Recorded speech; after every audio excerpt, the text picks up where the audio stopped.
제가 좀 착시가 좀 이게 제가 좀 착시야 착시. 실제로 저 만나잖아요. 진짜 얼굴 주먹만 해서 깜짝 놀랍니다. 아니 얼굴이 주먹만 해.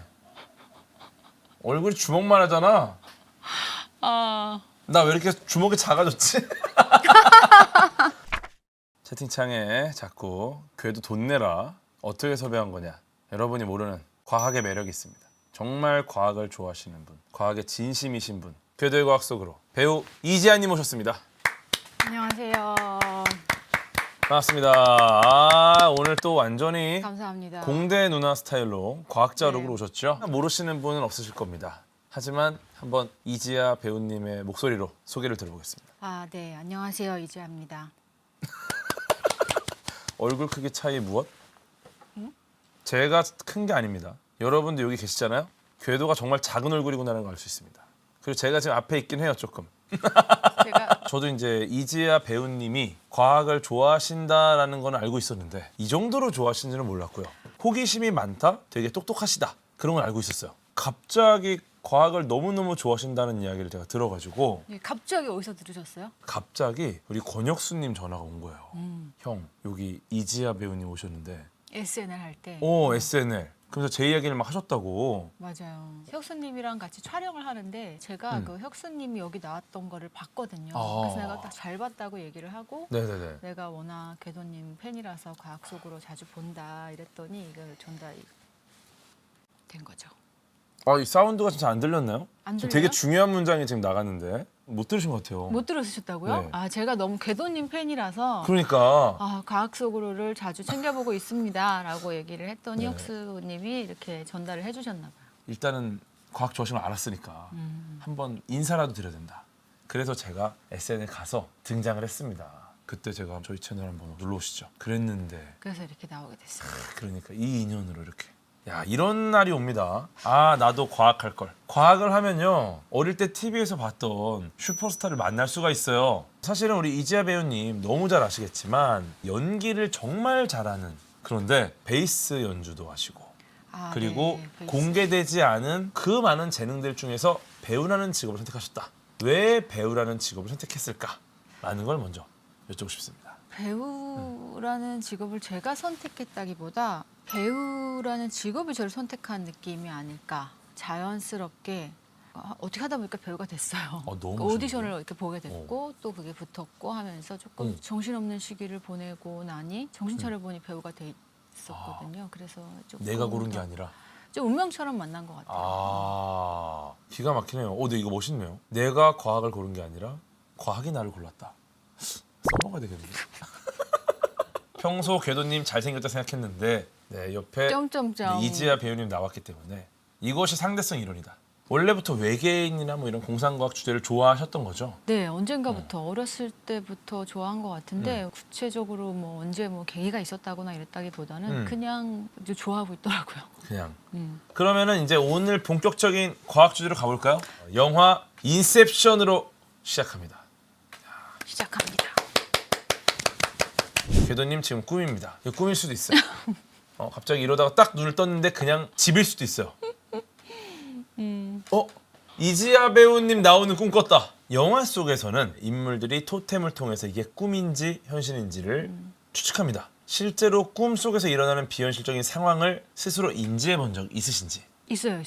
어떤 꿈을 그럼 인지하셨어요? 뭐 예를 들면 제가 바다 위를 걷는 꿈. 바다 위를 걷는 예를 꿈. 들면 바다를 지금 걸어야 되는데 음. 이건 꿈이니까 나는 걸을 수 있을 거야. 그걸 딱 인식하고 걸어가는데 걸어가는데? 그래서 걸어가고 바다 위를 걸었어요. 기가 막히게 걸어가시는 거죠. 네, 걸어가지는 또 꿈이니까. 꿈이니까. 뭐 날개 달린 거북이가 날아다니는 꿈을 꿨는데 그거를 내가 보면서 이거 이 꿈 대박인데? 대박이다. 이거 와 거북이 난다. 이거 네. 슈퍼마리오에 많이 나오지 않습니까?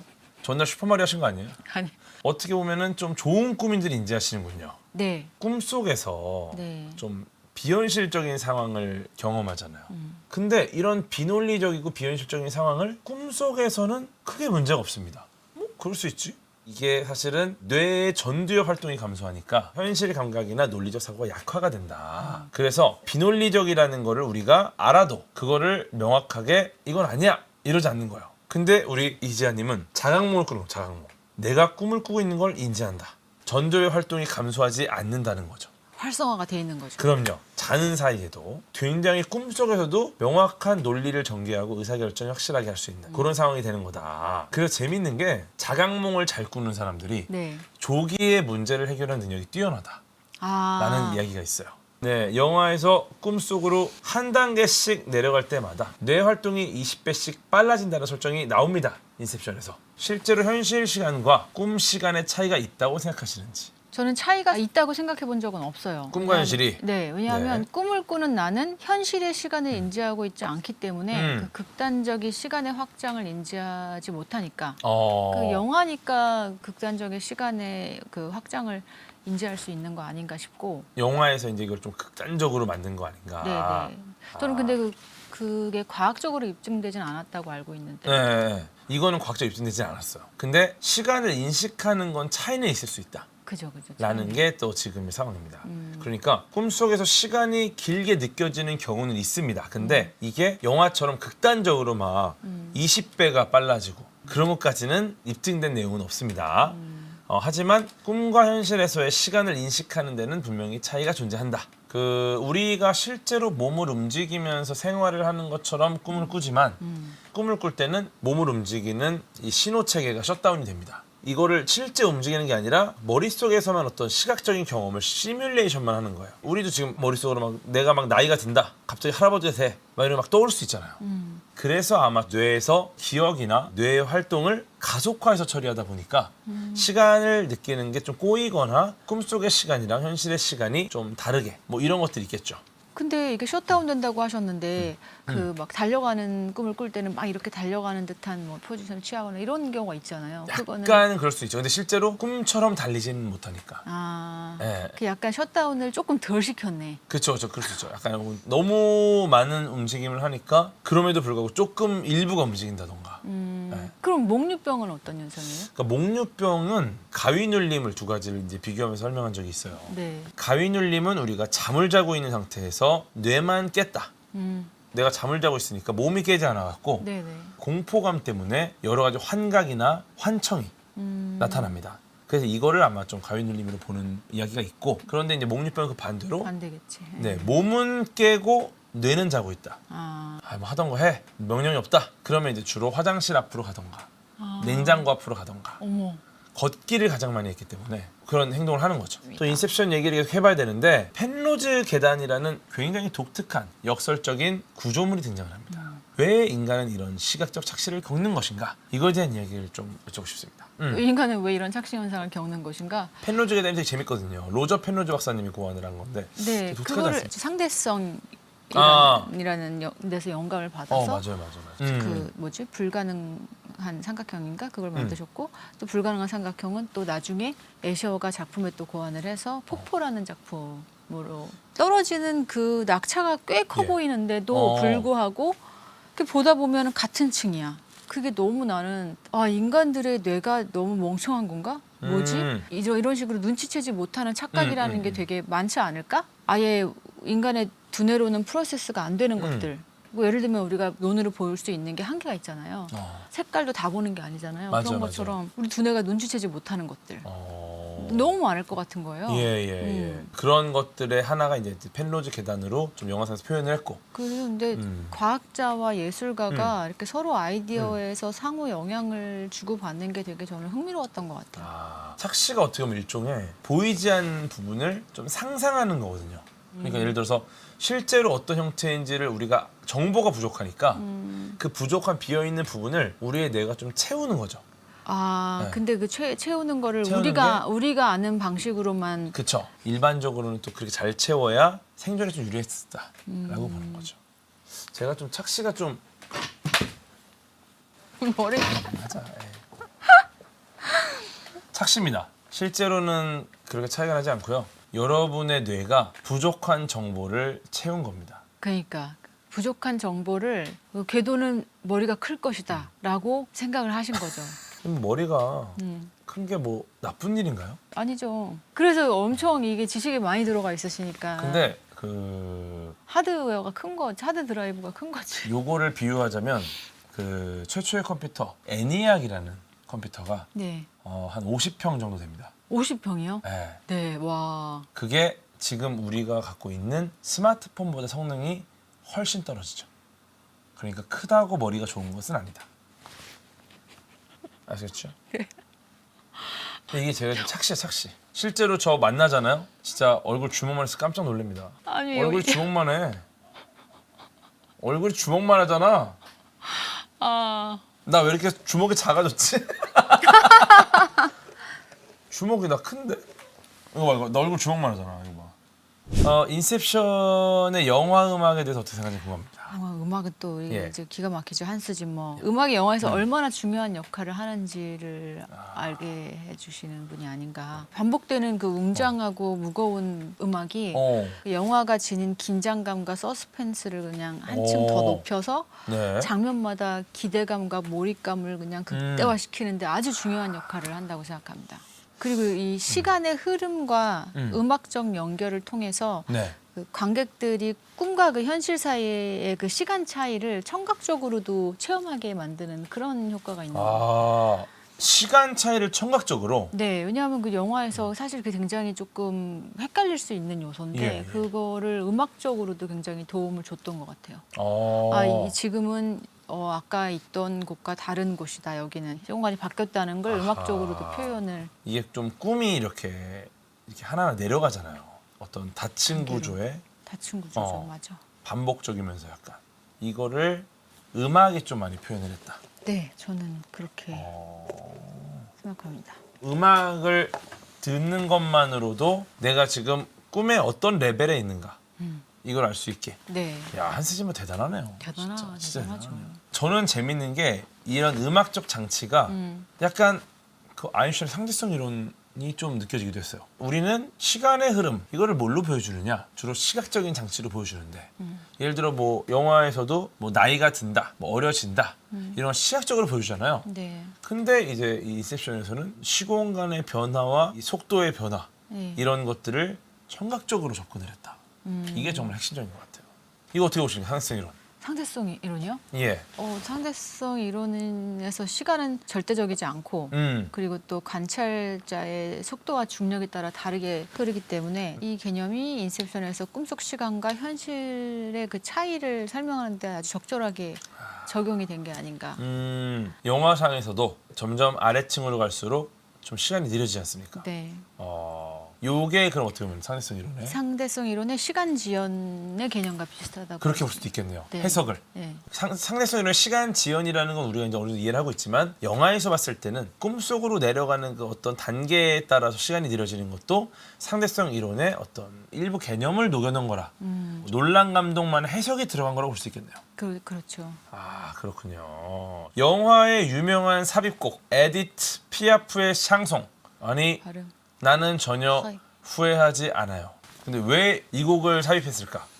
인셉션 이 영화에서 이 곡이 삽입된 의미는 굉장히 상징적이. 그냥 넣은 것이 아니다. 네, 상징적인데 레오나르도 디카프리오 우리 코브가 영화에서 후회와 죄책감을 많이 느끼고 있는데 결국 자신의 과거를 직면하고 그리고 후회 없이 앞으로 나가는데 결정을 해야 되는데 이 노래가 그런 의미에서 코브의 감정적 여정을 상징적으로 나타내고 또 꿈속에서 반복적으로 울리는 음악으로 꿈의 깊이를 측정하는 그런 중요한 장치로도 쓰였기 때문에 어쨌든 굉장히 상징적이었다.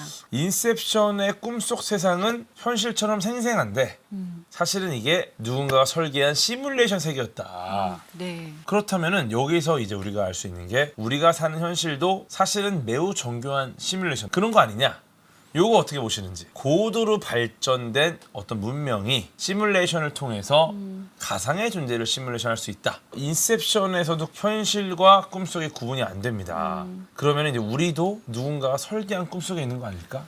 이거를 지지하는 측과 부정하는 측 양쪽 다 단서들이 있어요. 시뮬레이션일 것이다. 그쪽에서는 뭐 빛의 속도라는 게 초속 30만 킬로미터라는 제한이 걸려 있어요. 그것보다 빠른 건 없어요. 마치 우리가 업로드, 다운로드 제한을 걸어놓듯이 빛의 속도라는 그 이동 속도를 제한을 걸어놓고 그보다 빠를 수는 없다. 라는 것 자체가 시뮬레이션이라는 뜻 아니냐. 이런 주장이 있죠. 어떤 업로드의 속도 제한. 속도 제한. 트래픽이 걸려가지고 버벅거릴까 봐. 왜냐면 이 우주의 크기에 비해서 빛의 속도가 너무 느려요. 그러네요. 그거네. 그런 주장이 있어요. 반대는 또 말도 안 되는 소리다.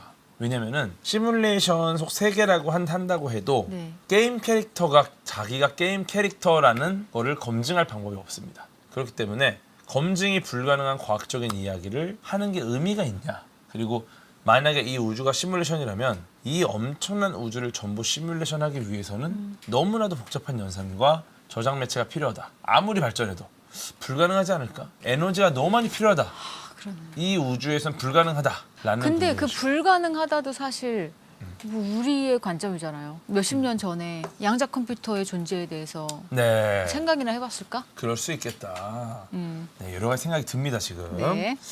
시뮬레이션 우주론에 따르면은 나 자신조차 시뮬레이션이 존재할 수 있다. 저는 사실 시뮬레이션 가설을 토대로 생각해보면 귀신을 보는 게 글리치 인 더 매트릭스가 아닐까 생각한 적이 있거든요. 아. 그거 어떻게 생각하세요? 시뮬레이션 세계의 어떤 일종의 증거. 근데 진짜 귀신이라는 거는 사실은 이게 과학적인 존재는 아니니까. 본적 있으세요? 그러니까 글리치 인 더 매트릭스지. 우리가 본적 볼 있어요? 저요? 저는 이렇게 딱히 봤다고 하기는 그렇지만 근데 보신 분들도 안 봤다고 계시니까. 하기는 과학자들은 이게 정말 존재의 가치가 있느냐, 음. 내가 이거를 활용할 수 있는 유용하냐, 이게 중요한 거지. 유용하지 않으면 사실 논의를 할 필요가 없다. 귀신. 저는 그리고 그 만델라 이펙트도 글리치 인 더 매트릭스가 아닐까 생각한 적이 있어요. 만델라 이펙트 한번 간단히 설명을 그럼 좀 해주시면. 만델라 이펙트 그 실제로 그 만델라 대통령 전 대통령이 감옥에서 죽었다고 생각하는 사람들이 진짜 많았어요. 그래서 그 현상에서 비롯된 그 이름인데 만델라 이펙트라고. 예. 근데 실제로 그분은 감옥에서 죽지 않았고 나중에 대통령이 됐지만 그 사람들이 그분이 감옥에서 죽었다고 너무 많은 사람들이 그렇게 기억을 하고 있는 거예요. 그래서 이런 집단적 현상에 대해서 실제로 일어나지 않은 그 사건을 동일하게 기억하는 것을 뜻하는 게 만델라 이펙트. 그럼 어쨌거나 이게 실제 일어나지 않았는데 어떤 버그 같이 네, 잘못된 정보가 쫙 퍼진다. 네, 그것도 시뮬레이션 우주론의 일종의 증거일 수 있다. 네. 그렇게 볼 수도 있겠네요. 약간 재미로 물론 이게 좀 진지하게 어떤 학문적인 영역을 탐구한다고 볼 수는 없습니다. 왜냐면은 가설이기 때문에. 근데 이게 또 의미가 있죠. 그렇죠. 네. 다른 분야에 또 영향을 많이 주니까. 가설을 연구하다 보면은 그게 진짜인 경우도 있지 않았겠어요? 그럼요. 그렇게 시작을 하죠. 근데 예전에 지구가 평평하다고 생각했을 때 지구가 둥근 건 말이 안 된다 그래서 그거에 대해서 계속 연구를 안 했으면 어떡할 뻔했어요. 그렇기 때문에 지금 우리는 많은 것들을 알고 있는 거죠. 그러니까 연구를 뭐가 됐든 계속 해야 된다 나는. 그러니까. 설사 지금 우리가 필요 없다고 생각하고 유용하지 않다고 생각해도 계속 해야 된다. 우리가 이제 시뮬레이션의 현실을 인지를 못하고 살아간다면은 그 속에서 어떤 연기나 예술적인 어떤 행위가 진정성이 있다고 볼 수 있는가? 어떻게 보세요? 저는 근데 일단 우리는 시뮬레이션이라고 해도 이 세상이 음. 우리가 그 사실을 일단 인지하지 못하고 살아가기 때문에 이 세계에서 겪는 나의 모든 경험은 다 진정성이 있다라고 생각을 하는 거죠. 저는 근데 이 진정성이라는 게 뭐냐? 음. 예를 들어 시뮬레이션 세상이다. 내가 연기를 함으로써 진정성 있게 무언가를 전달한다. 연기 안 해. 시뮬레이션 세상이라고 해도 그 캐릭터가 우리한테 주어졌다고 보더라도 우린 연기하고 있는 게 아니라니까요. 근데 예를 들어 시뮬레이션 세상이면은 네. 연기잖아요. 그게 우리가 연기라고 인지하고 있지 않잖아요. 저는 어쨌든 그 데카르트 악마처럼 감각으로 들어오는 정보가 거짓이라고 가정을 하더라도 내 존재가 그게 진실이든 거짓이든 일단은 우리가 인지하고 있지 않고 그렇기 때문에 존재한다는 것 그리고 내가 경험하는 것 이런 게 다 나는 진실이다라는 결론, 진정성이 있다. 물론 연기를 하다 보면 정말 그 감정에 빠질 때도 있지만 예. 우리가 지금 살아가면서 시뮬레이션이라는 그 가설은 우리는 전혀 그게 시뮬레이션에 우리가 지금 의심을 하고 있지만 감히 정말로 그렇게 생각하지 않기 때문에 나는 아예 다른 개념이라고 생각을 자꾸 하는 것 같아요. 진정성이라는 게 과연 정의할 수 있는가? 그 이야기를 하고 싶은 거예요. 그 완벽하게 어떤 말씀하시는지 알겠어요. 근데 저는 어쨌든 예술은 그 자체로 그 경험을 통해서 진정성을 얻는다라고 생각합니다. 그러니까 어떻게 보면은 저는 좀 이렇게 생각을 하는 게 배우가 연기를 하는 거는 그 안에서 실제는 아닙니다. 주어진 대로 내가 그 상황에 맞게 무언가를 연기하는 거니까 실제가 아닌데 그거를 우리는 실제처럼 느끼고 배우도 연기할 때 진정성 있는 연기를 하겠죠. 그러면은 예술은 경험을 통해 진정성을 얻는다. 이 연기 자체를 한 것만으로도 이 과정 자체가 진정성이라는 거죠. 내가 최초로 이 행동을 그냥 내 의지로 하는 거건 이렇게 프로그래밍이 돼 있건 둘 다 진정성은 있을 수 있겠다. 이게 그 말인 거죠. 그게 차이일 수 있겠네요. 이걸 인지하지 못하고 하고 있는 나는 진정성이 있다고 믿고 프로그램을 한 누군가 프로그램을 했을 거 아니에요? 그 사람이 봤을 때는 그건 진정성이 없는 거예요. 왜냐하면 자기가 프로그램을 했으니까. 해놨으니까. 하지만 나는 인지하고 있지 않기 때문에 나는 진정성이 있다고 믿는 거죠. 이게 약간 그 시선의 차이네요. 재밌네요. 네, 어쨌든 진정성이라는 게 과연 있을까라는 이야기를 한번 꺼내고 싶어서 이 주제를 꺼낸 거죠. 어허. 진정성, 이거 진정성이라는 거 자체가 되게 어려운 이야기예요. 어려워요. 그죠? 인셉션의 핵심 주제가 사람의 생각을 조작할 수 있다라고 보는 겁니다. 네. 그렇죠? 그래서 꿈속에서 들어가서 막 다양한 조작을 해가지고 현실을 좀 바꿔내가지고 아예 꿈을 새로 만들죠. 시뮬레이션 우주론도 마찬가지로 인간의 어떤 기억이나 인식이 외부에 의해서 조작이 될 수 있다라는 가능성을 내포하고 있다. 뭐 긍정적인 측면도 있겠지만 윤리적인 문제나 어떤 개인적인 문제가 발생하지 않을까. 완전 발생하죠. 어떻게 보십니까 이거? 일단 자유의지의 침해.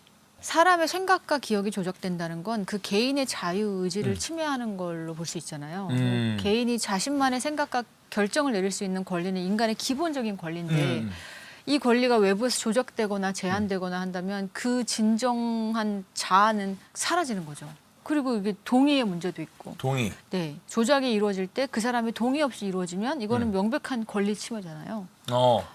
그래서 예를 들어 인셉션에서처럼 누군가가 꿈에 들어와서 생각을 바꾸거나 스토리를 심는다는 행위는 네. 그 사람의 허락 없이 이루어진다면 이건 완전히 비윤리적 행동이죠. 그렇죠. 이거 뭐 일어날 수 없는 일인 거고. 그리고 동의 안 받은 거잖아요, 걔네들도 지금. 동의를 바꾸고 하진 않겠죠, 이런 짓을. 범죄이기 때문에 이 책임 문제도 있어요. 만약에 누군가 행동이 조작됐고 예. 그로 인해 범죄를 저지르거나 잘못된 결정을 했어. 조작을 당했기 때문에 그 사람이 범죄를 저지르거나 이런 짓을 했다고 치면 그 책임이 누구한테 있어요?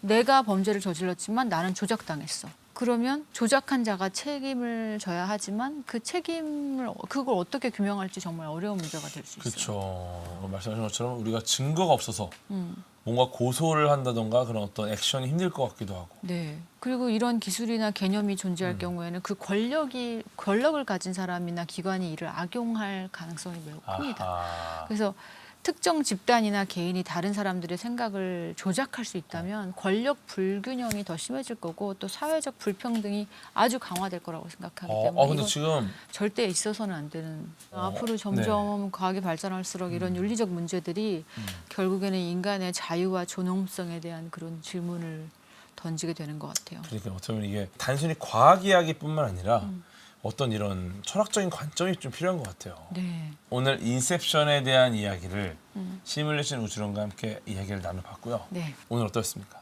저는 워낙 과학 얘기하는 걸 좋아해서 전 이렇게 이 자리에 나와서 궤도님과 이런 얘기를 나누는 것 자체가 너무 즐겁고 재밌고 영광입니다. 그러면 오늘 초대석 이것으로 마치도록 하겠습니다. 네. 안녕.